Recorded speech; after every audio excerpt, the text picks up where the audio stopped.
everybody and welcome back to my channel. I hope you have all had a really lovely week. I thought I'd film this video this week, advice to my younger self. And this has come about because now that I'm kind of like approaching the end of my life in education, I've nearly finished at uni, I've been having this conversation a lot with my friends, and like I've asked my mum and dad the same kind of thing. I feel that I'm at a place in my life now where I kind of like know who I am and I know what I want to do. Well, no, I have no idea what I want to do, but I feel like myself in myself, and I think it's really important to like reflect back on why you've come to this point kind of thing. I don't want it to be really deep, but I have been considering recently the advice that I would give to my younger self, and by younger self I'm kind of talking about like 12 to 15-year-old. This is what I look like in case anyone was curious. I just had a lollipop head. So without further ado, let's just get started on advice that I would give to my younger self. The first one is going to sound so cliche, but it is just to be yourself. And this isn't so much advice to myself because I was actually quite good at this, and one of the nicest compliments anyone's ever given me was to tell me that they just think that I am myself and I don't pretend to be anyone else. But I think it's really, really important because I've seen in my life, like, I've seen people younger than me who I just thought were like the coolest, and I was like, yeah, you are just such a cool human and you know who you are. And then you see them go through secondary school and they kind of completely change to fit in with the fashion trends and social media accounts, and like they just change everything to be like the crew and to be accepted. And I know at the time you do have a lot of pressure and you feel that that is the way that you have to be, but I'd say, yeah, just be true to who you are and like don't do things that don't feel comfortable to you, or don't dress ways that you wouldn't usually dress if it was up to you. Things like that. I think that's really, really important, and that is why that is my number one. Number two is quite funny, and I think everybody my age would say it, but it's just stop worrying about stupid stuff. Like at the time you think that this thing is the biggest deal in the world, and now I look back at it, I think it's funny. And there's one example in particular that really sticks out for me, and like, I can't believe how pathetic I was. At school, I was in the second to top maths class, and one lesson my teacher said, look, Harriet, I think you're ready for like the top class, like you can move. And so I moved into the top set, opened the textbook where the teacher had told me, looked at the first question and just burst out crying. I didn't even consider it for 5 seconds. Like looking back now, I probably could have done it had I looked at it for longer. But I looked at this maths equation and just burst out crying. I ran out of the classroom and grabbed my phone from my locker, and I went and sat in a toilet cubicle. And this is no word of a lie. I texted my mum saying, I'm crying so hard that I can't see my phone screen. And it was true, I had so many tears in my eyes I literally couldn't read because it was so blurry, because I was reading through tears. And honestly, I think back to that now and I'm just like, you're ridiculous. You could have asked the teacher, you could have just said, I don't feel ready for this, can I go back down a set? Or just, as I said, taken more time to look at the question and think about it. But honestly, at the time I was just so devastated that I couldn't do this question, and even the fact that I can still remember it now like shows how much I really cared about it. But now I look back at it, I just think that's hilarious that I cried so hard I couldn't see my screen phone. By the way, for the record, I did end up going back down a set. I definitely wasn't ready for that top set. The next one I think a lot of people will relate to, and it is not to cry over boys. Now, when I broke up with like my first love, we'd been together for like 4 years, and honestly I was so heartbroken. I thought, my life is just over. There is no way I'm ever going to be happy again. And I spent about 4 days in bed. I didn't eat, I didn't go to school, I just spent 4 days crying. And everyone said to me at the time, like, honestly, you're fine, you'll get over it. And I was just so adamant. I was like, no, I'm not going to get over this. This is the worst thing that is ever going to happen in my life. And again, like similar to the math story, when I look back at that now, I'm like, you're ridiculous. Go out, eat some food, go back to school, stop crying over boys. And honestly, you do get over it. And if you are going through a breakup now, honestly, you will get over it. You are a strong, confident human who don't need no man. Woo! Or lady. You know, we'll cater for all the audiences here. I should also mention that me and that guy are actually friends now, so we definitely got over it and out the other side and back into the friend zone. Oh, don't cry over boys.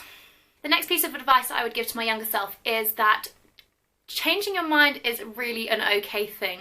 When I was growing up, I was really, really, really good at physics and maths. Like I just had a brain that worked with it, and I just really understood stuff. But I also really had a passion for art and photography, and I really thought that I should have gone down that physics and maths career just because I think they're more intellectual, they're more academic subjects, but really I had the passion for art, and it kind of like, I was really torn at one point and I couldn't study all 4 of them at the same time, and I had to pick. And in the end I chose going down the art route, and that's okay, and I've done that now, and even now I'm like, I'm not sure if I want to be a graphic designer, or I'm not sure if I want to go into the art industry.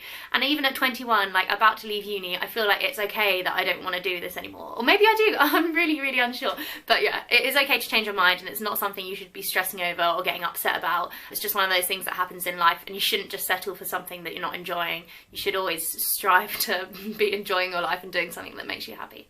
My next piece of advice is to surround yourself with good people and just be kind to everybody. I was a person at school that I didn't really join in groups. I can't think of like a clique that I was in. I was really kind of friends with everyone. I was a bit of a floater, like I'd just float around the whole year.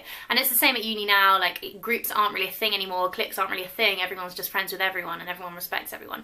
And I think that's a really nice way to be, to spread yourself around, and at the end of the day you're going to have more friends and things. But just surround yourself with good people, and if there's someone that you think like is probably not the best influence on you, or could get you into trouble somehow, or it's just not enjoyable to be around, doesn't make you feel good about yourself, then that's not the person you're going to want to hang out with. Just surround yourself with happy, optimistic people who are going to be beneficial to your life. I also saw something recently that I really, really believed in, and it was someone that said, people are dicks for a reason. And I think that's quite hard to be so open-minded about and like really consider as true, but it is true. And if you encounter someone that is just a bit knobbish, it usually is because they've got a problem of their own, and that's always worth considering before you make a judgment on them, or I don't know what I'm trying to say. People are dicks for a reason. Remember that. You might not know the reason. Next up is to be naughty. Like, I've realised this recently. My sister is a primary school teacher, and I ring her to ask her about the funniest stories that went on at school, and they're always the naughty kids, and she thinks they're absolutely hilarious. Like, they make her day. That's what makes her job entertaining and makes her have an amazing day, is like the naughty kid doing something hilarious.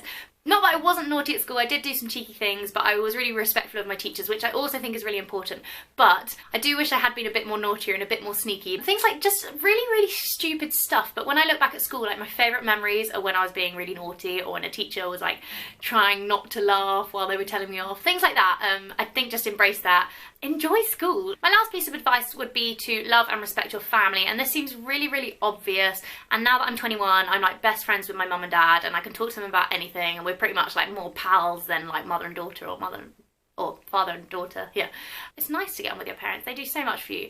And now that I'm coming to a time where I'm like thinking about moving out and getting my own place, I like really respect everything my mum has done for me, and my dad. So that's all the advice at the moment that I can think that I would give to my younger self, but perhaps if I think of some more things I could do a part 2 to this video. Just let me know in the comments below. Also comment below what advice you would give to your younger self. I think it's a really important thing to consider, and it's quite fun actually. And ask your parents, because my parents really shocked me when I asked them. Like, I would have never guessed what they had said that they said. So just as a recap, be yourself, stop worrying about stupid stuff, don't cry over boys, it's okay to change your mind, surround yourself with good people, be naughty, and love your family. Ding! So I've got to go now. I've actually got a job interview, woohoo, as a receptionist in a Michelin star restaurant, and it's very exciting. I really hope you have a lovely, lovely weekend, and I will see you next week. Bye! Love yourself.